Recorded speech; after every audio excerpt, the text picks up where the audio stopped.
Hello friends, welcome to AKSIS academy daily current affairs.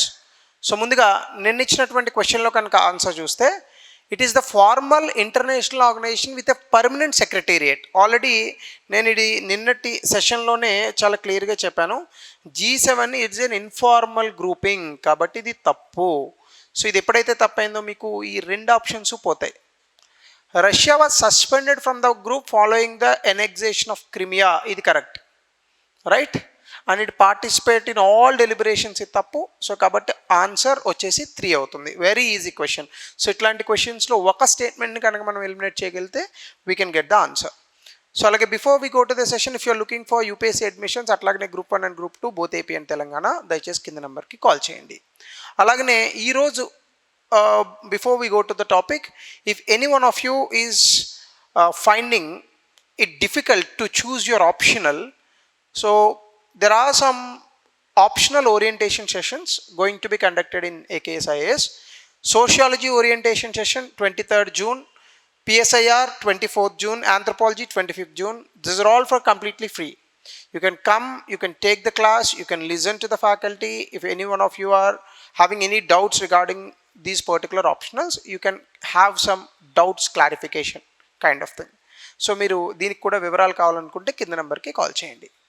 ఇక ఈరోజు topic వచ్చేసి RBI surplus transfer, అంటే RBI దగ్గర ఉన్నటువంటి నగదు ఏదైతే ఉందో అధిక మోతాదులో ఉన్నటువంటి నగదుని ఇచ్చేసింది ఎవరికి?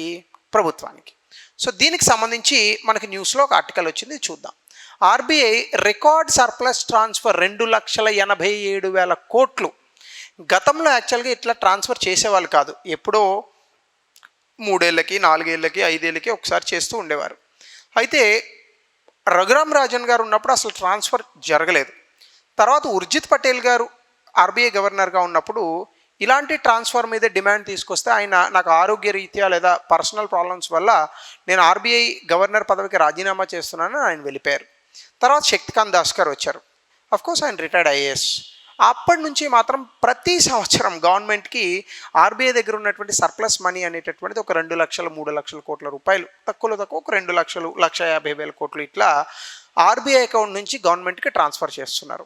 సో ఇది ప్రభుత్వానికి అదనంగా వస్తున్నటువంటి సొమ్ము RBI నుంచి, ఒక రకంగా చెప్పాలంటే. అయితే ఇప్పటి వరకు ఇండియన్ హిస్టరీలో ఇంత డబ్బులు అయితే ఇవ్వలేదు. So the economic capital framework అని ఒకదాన్ని తీసుకొచ్చారు. అందులో అప్పుడు బేసికల్గా ఈ యొక్క RBI దగ్గర ఉన్నటువంటి సర్ప్లస్ మనీని ప్రభుత్వానికి పంపొచ్చు, ఇట్లాంటివి చెప్పారు. కానీ ఇది RBI తాలూకా ఇండిపెండెన్స్, అంటే RBIకి ఉన్నటువంటి స్వతంత్రతను, అలాగనే RBIకి ఉన్నటువంటి స్వయం ప్రతిపత్తిని క్వశ్చన్ చేస్తుంది. ఎందుకు అంటే కావాలని గవర్నమెంట్ ప్రెషర్ కారణంగానే RBI ఆ సొమ్ముని ప్రభుత్వానికి ఇస్తుంది తప్ప ఏదో నిజంగా ఇవ్వాలనేటటువంటి కోరిక కాదు అనేటటువంటిది. అలాగనే ఫోకలైజేషన్ ఆఫ్ సెంట్రల్ బ్యాంక్ అనేటటువంటి అంశం మీద కూడా కొంత కన్సర్న్ వస్తుంది. ఎందుకు అంటే ఫిస్కల్ ఫెడరలిజం, అంటే మనకి ఆర్థికపరమైనటువంటి సహాయం కేంద్ర రాష్ట్ర ప్రభుత్వాలు అన్నిటికీ జరగాలి. కానీ ఇక్కడ కేవలం కేంద్ర ప్రభుత్వం ఒక 3 లక్షల కోట్ల రూపాయలు ఇలా RBI దగ్గర నుంచి తీసుకొని, మరి రాష్ట్ర ప్రభుత్వాలు ఎప్పుడైనా RBI దగ్గర నుంచి అప్పులు తీసుకోవాలని అనుకుంటే 1,00,000 కారణాలు వెతికేటటువంటి ప్రభుత్వం ఏ రకంగా 3 లక్షల కోట్ల రూపాయలని ఇలా ఎప్పుడు పడితే అప్పుడు దానికి ఒక లెక్క ఏమీ లేకుండా తీసుకుంటుంది అనేటటువంటి ఒక విమర్శ కూడా ఉంది. సో దీనికి సంబంధించి ఒకసారి చూస్తే central bank transfer surplus framework అంటే ఏంటంటే, సెంట్రల్ బ్యాంక్స్ అంటే ఈ యొక్క ప్రభుత్వం బ్యాంకులు ఉంటాయి, బట్ ప్రతి దేశంలోని ఒక కేంద్ర బ్యాంక్ ఉంటుంది, మన దేశంలో RBI. సో ఈ RBI లాంటి బ్యాంక్స్ అన్నీ కూడా ప్రాఫిట్ మ్యాక్సిమైజింగ్ ఆర్గనైజేషన్స్ కాదు, అంటే ఇవేవి లాభాపేక్షతో వచ్చినటువంటివి కాదు. ఫారెక్స్ రిజర్వ్స్ అంటే విదేశీ మారకపు నిల్వలు నిర్వహించినందుకు గాను, ఓపెన్ మార్కెట్ ఆపరేషన్స్ చేసినందుకు గాను, RBI రకరకాల కరెన్సీ స్టెబిలైజేషన్స్ చేసినందుకు గాను RBI దగ్గర కొంత డబ్బు వస్తూ ఉంటుంది. బ్యాంకులు ఏదైనా తప్పు చేస్తే ఫైన్ వేస్తారు, RBI దగ్గరకు వస్తుంది. సో ఇట్లాంటివన్నిటిని కూడా RBI దగ్గర పెడతారు. దీనికి సంబంధించి ఎకనామిక్ క్యాపిటల్ ఫ్రేమ్వర్క్ అని ఒక దాన్ని తీసుకొచ్చారు. అదేంటంటే అనుకున్న బఫర్ కన్నా, అంటే RBI దగ్గర కొంత డబ్బు ఉండాలి, కొన్ని లక్షల కోట్లు RBI దగ్గర ఉండాలి. రూపీ ఏదైనా తేడా వస్తే దాన్ని RBI సరిదిద్దుతూ ఉంటుంది. కాబట్టి అంటే ఫర్ ఎగ్జాంపుల్ ఒక 4 లక్షల కోట్ల బఫర్ అనుకోండి, RBI దగ్గర 4 లక్షల కోట్లకు అదనంగా ఇంకొక 3 లక్షల కోట్లు ఉన్నాయనుకోండి, దాన్ని ప్రభుత్వానికి పంపించాలి అనేది దీని యొక్క ఉద్దేశం.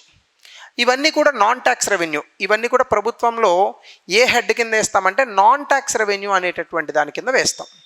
సో అట్లానే fiscal space without increasing taxes or borrowing. అంటే దీని కారణంగా మనకు ఒక ఫిస్కల్ స్పేస్ అనేటటువంటిది ప్రభుత్వానికి కొంత బ్రీతింగ్ టైం దొరుకుతుంది.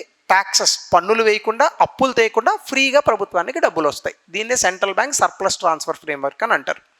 ఇప్పుడు key data and statistics on RBI performance ఏంటంటే, ఆర్బీఐ బ్యాలెన్స్ షీట్ ఇప్పుడు ఒక 20% ఎక్స్పాండ్ అయింది. అంటే ఆర్బీఐ అకౌంట్లో 2026 సంవత్సరానికి 91 లక్షల కోట్ల రూపాయలు ఉంది. ఆర్బీఐ తాలూకా ఇన్కమ్ కూడా, అంటే ఆర్బీఐకి వచ్చే ఆదాయం 26% పెరిగింది. ఖచ్చితంగా రిజర్వ్ మేనేజ్మెంట్లో చాలా బలోపేతమైంది ఆర్బీఐ. సర్ప్లస్ పేఅవుట్ అనేటటువంటిది ఏదైతే ఉందో ఇది కూడా 2.87 లక్షల కోట్లు ఇప్పుడు ఆర్బీఐ ఇచ్చింది. గతంలో ఒక 50,000 కోట్లు, 60,000 కోట్లు, 70,000 కోట్లు, 1,00,000 కోట్లు ఇట్లా ఉండేదన్నమాట. అయితే ఇప్పుడు మీరు కనుక చూస్తే ఎప్పుడూ లేని విధంగా, అన్ప్రెసిడెంటెడ్, గతంలో లేని విధంగా ఇంత ఎక్కువగా సర్ప్లస్ ట్రాన్స్ఫర్ అనేటటువంటి జరిగింది.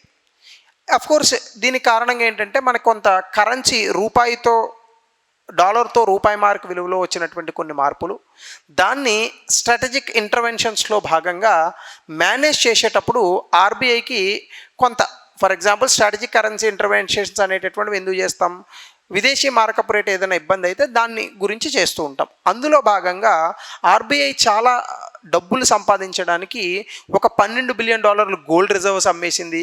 ఇట్లాంటివన్నీ చేయడం వల్ల ఆర్బీఐకి చాలా డబ్బులు వచ్చాయి. సో సర్ప్లస్ మనీ ఆర్బీఐ దగ్గర జనరేట్ అయింది. దాని కారణంగా ఆర్బీఐ అనేటటువంటిది ప్రభుత్వానికి ట్రాన్స్ఫర్ చేసింది అనేది ఒక వాదన. అయితే సెంట్రల్ బ్యాంక్ ఫిస్కలైజేషన్ అనే ఒక కాన్సెప్ట్ని కనుక మనం వెతికితే, ప్రిజర్వింగ్ ఇన్హెరెంట్ ఇన్స్టిట్యూషన్ డిస్టెన్స్, అంటే సాధారణంగా ఆర్బీఐ అనేటటువంటి దానికి క్రెడిబిలిటీ ఎక్కడుంది, ప్రభుత్వం డబ్బు ఉన్నా, ప్రభుత్వం దగ్గర డబ్బు ఉన్నా, డబ్బు లేకపోయినా, ఇబ్బంది పడుతున్నా, ఇబ్బంది పడకపోయినా, ఒత్తిడి ఉన్నా లేకపోయినా ఆర్బీఐకి ఏం సంబంధం లేదు. సో ఇది ఆర్బీఐకి ఉన్నటువంటి స్వయం ప్రతిపత్తి, ఇండిపెండెన్స్. సర్ప్లస్ ట్రాన్స్ఫర్స్ అనేటటువంటివి, అంటే ఆర్బీఐ చేసేటటువంటి అధిక మొత్తంలో ఉన్న డబ్బు అనేటటువంటిది should not influence monetary policy decisions. అంటే ఆర్బీఐ ఇచ్చే మానిటరీ పాలసీ డెసిషన్స్ని ఇది ఎప్పుడూ కూడా ఇన్ఫ్లుయెన్స్ చేయకూడదు. ఇంత డబ్బు పంపిస్తే ఇన్ఫ్లేషన్ పెరగదు, అప్పుడు మరి అది ఇన్ఫ్లుయెన్స్ చేస్తుంది కదా. ఇది రెండవ అంశం. మానిటరీ యాక్షన్స్ అనేటటువంటివి మార్కెట్ స్థితిగతులను పట్టి రెవెన్యూ మ్యాక్సిమైజేషన్ బట్టి జరగాలి. అలా కాకుండా ప్రభుత్వం తాలూకా ప్రెషర్తో ఆర్బీఐ డబ్బులు ఇస్తుంది అనేది మరొక వాదన. అలాగే structural drivers of central bank earnings, RBI earnings ఎక్కడి నుంచి వస్తాయి, విదేశీ మార్కపు నిల్వల నిర్వహణ, విదేశీ మార్కపు నిల్వల తాలూకా ట్రాన్సాక్షన్స్ లావాదేవీలు, ప్రభుత్వ సెక్యూరిటీస్ మీద ఇంట్రెస్ట్. అడ్వాన్స్డ్ ఎకానమీస్లా కాకుండా ఆర్బీఐ అనేటటువంటిది క్వాంటిటేటివ్ ఈజింగ్, అంటే ఇప్పుడు ఫర్ ఎగ్జాంపుల్ అమెరికాలో క్వాంటిటేటివ్ ఈజింగ్ అనేది ఉంది. It is an unconventional monetary policy technique wear the central bank issue free currency, it will print new currency. అంటే యూఎస్లో క్వాంటిటేటివ్ ఈజింగ్ అంటే ఏంటంటే చాలా ఎక్కువ మొత్తంలో కొత్తగా డాలర్లు ముద్రించి మార్కెట్లోకి రిలీజ్ చేస్తారు. మన దేశంలో ఇట్లాంటివి ఉండవు. డొమెస్టిక్ బాండ్స్ని పర్చేస్ చేయడం ఇవన్నీ ఆర్బీఐ చేయదు. కేవలం వీటి నుంచి మాత్రమే ఆర్బీఐ డబ్బుల్ని ఎక్కువగా సంపాదిస్తూ ఉంటుంది. అలాగనే బ్లైండ్ స్పాట్ ఏమున్నాయి, 2 లక్షల కోట్లు, 2,87,000, 3 లక్షల కోట్లు వేసుకోండి, నాన్ ట్యాక్స్ రెవెన్యూగా చెప్పారు. ఇది మొత్తం ఎవరి దగ్గరికి వెళ్తుంది, కేంద్ర ప్రభుత్వం దగ్గరికి వెళ్తుంది. మరి రాష్ట్ర ప్రభుత్వాలకి ఏం వాటా లేదా? మరి రాష్ట్ర ప్రభుత్వాల దగ్గర తీసుకుంటున్నటువంటి జిఎస్టీలు ఇవన్నీ కూడా కేంద్ర ప్రభుత్వానికి వాటా ఉంటుంది కదా. మరి రాష్ట్ర ప్రభుత్వాలకు వాటా లేకపోతే ఎట్లా? ఇవన్నీ ఫైనాన్స్ కమిషన్ పరిధిలోకి రావు. అప్పుడు రాష్ట్ర ప్రభుత్వానికి ₹1 కూడా రాదు. అలాగే no automatic financial devolution to states, అంటే మ్యాక్రో ఎకనామిక్ పవర్ ఈక్వేషన్స్ అని ఉంటాయి. ఎప్పుడు కూడా ఆర్థిక పరంగా స్థూలపరమైనటువంటి కొన్ని ఆస్పెక్ట్స్ ఉంటాయి, వీటిని కూడా బ్యాలెన్స్ చేయాలి. అలాగే సెంటర్ కూడా gain substantial fiscal space from the surplus transfer. అంటే ఇప్పుడు కేంద్ర ప్రభుత్వం కూడా కొంతలో కొంత సర్ప్లస్ మనీని ఆర్బీఐ దగ్గర నుంచి లాక్కునేటటువంటి ప్రయత్నాలు కూడా జరుగుతున్నాయి. స్టేట్స్ ఉండట్లేదు, ఎందుకంటే ప్రతి రాష్ట్ర ప్రభుత్వాలకి కొన్ని లిమిట్స్ ఉంటాయి, ఇంత పరిధిలోనే వాళ్ళు అప్పు తెచ్చుకోగలరు. అలాగనే దీని కారణంగా రాష్ట్ర ప్రభుత్వానికి, కేంద్ర ప్రభుత్వానికి ఫిస్కల్ స్పేస్, అంటే మనం దీన్ని తెలుగులో ఏమంటారంటే బేసికల్గా విత్త విధానం అని అంటారు. కేంద్ర ప్రభుత్వానికి అపారమైనటువంటి వనరులు ఉన్నాయి అప్పులు తెచ్చుకోవడానికి, ఇట్లాంటి వాటికి రాష్ట్ర ప్రభుత్వాలకు ఉండట్లేదు. దీనివల్ల గ్యాప్ పెరుగుతోంది. దీనివల్ల రాష్ట్ర ప్రభుత్వాలు ఏవైతే ఖచ్చితంగా ఖర్చు పెట్టాల్సినటువంటి డబ్బు ఉందో అది రాష్ట్ర ప్రభుత్వాల దగ్గర ఉండట్లేదు. సో దీనికి ఇప్పుడు కొన్ని ఛాలెంజెస్ అండ్ క్రిటిసిజమ్స్ ఏమున్నాయంటే, progress towards asymmetric fiscal centralisation, అంటే కేంద్ర ప్రభుత్వానికి అనుకూలంగా రాష్ట్ర ప్రభుత్వాలకు వ్యతిరేకంగా డబ్బు అనేటటువంటిది పంచుతున్నారు. So large non shareable dividend అంటే కేంద్ర ప్రభుత్వానికి మాత్రమే ఆ డబ్బు చెందుతుంది, రాష్ట్ర ప్రభుత్వాలకి చెందదు. ఈ డబ్బు ఎక్కువైపోతుంది. దీనివల్ల ఏమవుతుంది మనకి, అలాగే కేంద్ర ప్రభుత్వం సెస్ సర్ఛార్జ్ల మీద పెడుతుంది. ఇది కూడా రాష్ట్ర ప్రభుత్వాలకు ఇవ్వరు. సో దీనివల్ల కేంద్రము డబ్బు రూపంలో అధికంగా బలాన్ని సంతరించుకుంటోంది. రాష్ట్ర ప్రభుత్వాల దగ్గర ఇది లోపిస్తుంది. ఇది గొడవలకు కారణమయ్యే అవకాశం ఉంది. 2, long term central bank independence. ఇలా ప్రతిసారి కేంద్ర ప్రభుత్వానికి కావాల్సినప్పుడల్లా ఆర్బీఐ డబ్బులు ఇచ్చేస్తూ ఉంటే తన తాలూకా స్వతంత్రతను కోల్పోయినట్టు కదా. ఇండైరెక్ట్గా ఎగ్జిక్యూటివ్ కార్యనిర్వాహక వ్యవస్థ ఆర్బీఐని ఒత్తిడి పెట్టి డబ్బులు లాక్కుంటున్నట్టు ఉంది ఇది. సో కాబట్టి దీని కారణంగా exchange rate management, influencing asset allocation ఇవన్నీ కూడా కొంత ఇబ్బంది పడే అవకాశాలు ఉన్నాయి. అలాగనే యాక్టివ్ స్ట్రాటజిక్ పోర్ట్ఫోలియో రీబ్యాలెన్సింగ్ అంటే గోల్డ్ అమ్మడం, ఫారిన్ కరెన్సీకి షిఫ్ట్ అవ్వడం. గోల్డ్ అసలు సాధారణంగా అమ్మరు, ఫారిన్ కరెన్సీకి వేరే ఇంకొకటి ఉంటాయేమో కానీ గోల్డ్ అమ్మరు. కానీ ఈసారి రిజర్వ్ గోల్డ్ని కూడా కొంత అమ్మారు. సో ఇవన్నీ కూడా కొన్ని ఇబ్బంది పడేటటువంటి అంశాలు. అలాగే monetary stability global financial market పర్ఫార్మెన్స్తో కొంత లింక్ అయిపోయి ఉంటుంది ఇలాంటివి ఫుల్గా చేసేస్తే. అప్పుడు భారతదేశం ప్రపంచ దేశాలు ఒత్తిడిలోకి వస్తే భారతదేశం కూడా అధిక ఒత్తిడిలోకి వెళ్ళే ప్రమాదం ఉంటుంది. అలాగే finalises exchange rate and reserve management decisions అంటే ఎక్స్చేంజ్ రేట్ ఏదైతే ఉందో, రిజర్వ్ మేనేజ్మెంట్ ఏదైతే ఉందో దీనికి సంబంధించి కూడా కొంత ఫినాన్షియల్ ఇబ్బందులు ఇట్లాంటివి తలెత్తే అవకాశాలు ఉంటాయి. అలాగే ట్రాన్స్ఫర్ బైపాస్ ఫెడరల్ డెవల్యూషన్ అంటే ఈ ట్రాన్స్ఫర్ కారణంగా రాష్ట్ర ప్రభుత్వాలకు డబ్బులు రావట్లేదు. అలాగనే ఇంట్రస్టేట్ కన్సల్టేషన్, రాష్ట్ర ప్రభుత్వాలతో అసలు ఏ రకమైన కన్సల్టేషన్ ఉండట్లేదు.